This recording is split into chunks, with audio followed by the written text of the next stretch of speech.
So what is a tune-up on today's vehicles? Well, it's really not that much more different than the old days. Besides, in the old days, you may have had points type ignition, wires, PCV valve, air filter, breather element, and a fuel filter. Set the timing, things of that nature. Now vehicles, let's fast forward that these vehicles advance the timing, retard the timing, slow down the speeds of the camshafts with oil control valves, NOx sensors, flex fuel sensors, primary fuel pump, secondary fuel pump, with no inline filters anymore in most cases, just a fuel sock in the tank. So let's talk about it. You know, everyone's been bred that, 100,000 miles, it's time for a tune-up. That's all BS. You should have had a tune-up done at 30,000 miles, and I've documented wear with OEM spark plugs. So let's get into this here. Severe service. Let's see what it says. So let's go into severe service for a 13 Dodge Ram. Let's Dodge Journey. Bunch of inspection things. Okay. Replace the air filter, engine oil filter, rotate the tires, blah, blah, blah, blah. That's 30,000 miles. So let's just go back, because your car is right around out of warranty at 36,000 miles. So let's go 24K. Still saying oil change. So let's go to a 90K service and see what it says here. We still recording? Yeah, good. Inspect all these things. Replace. Really not saying much. So let's go to 100,000. So 100,000 miles, you're saying replace your cabin air filter. Well, that's way out of whack. Replace the PCV valve. That's way out of whack.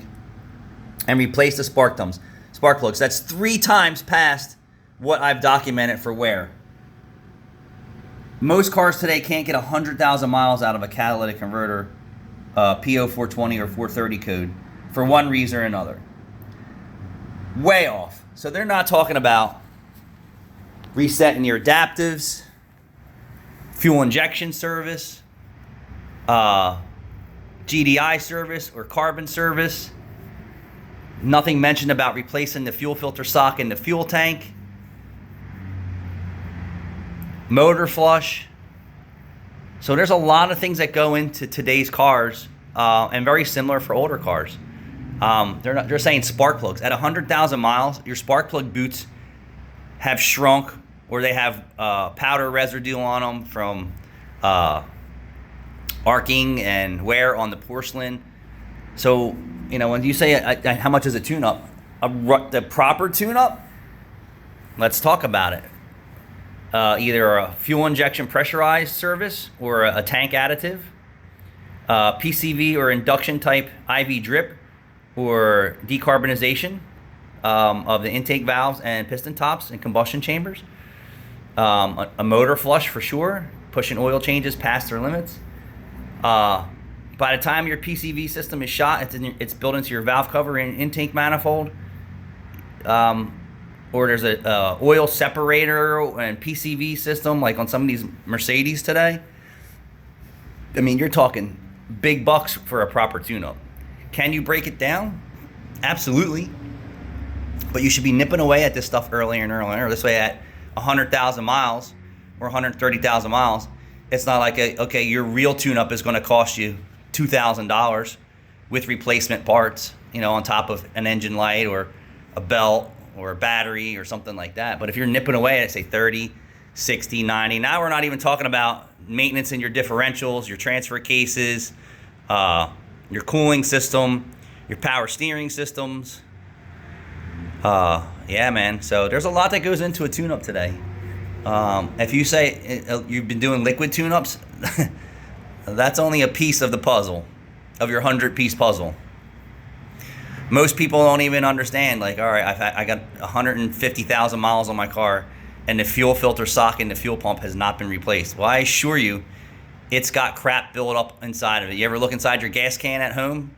If you're not extra super careful, look in the bottom. There's sand floating around. There's dust particles, probably mostly grass and things of that nature. Same thing inside your gas tank at your car, in your car or your truck. So that's overdue. Fuel injection needs to be maintained properly. Carbon service, GDI service. If your GDI, if the carbon buildup on your intake valves is so horrendous, there's no spraying that off. That's going to require hard mechanical and special equipment to get in there and clean that off.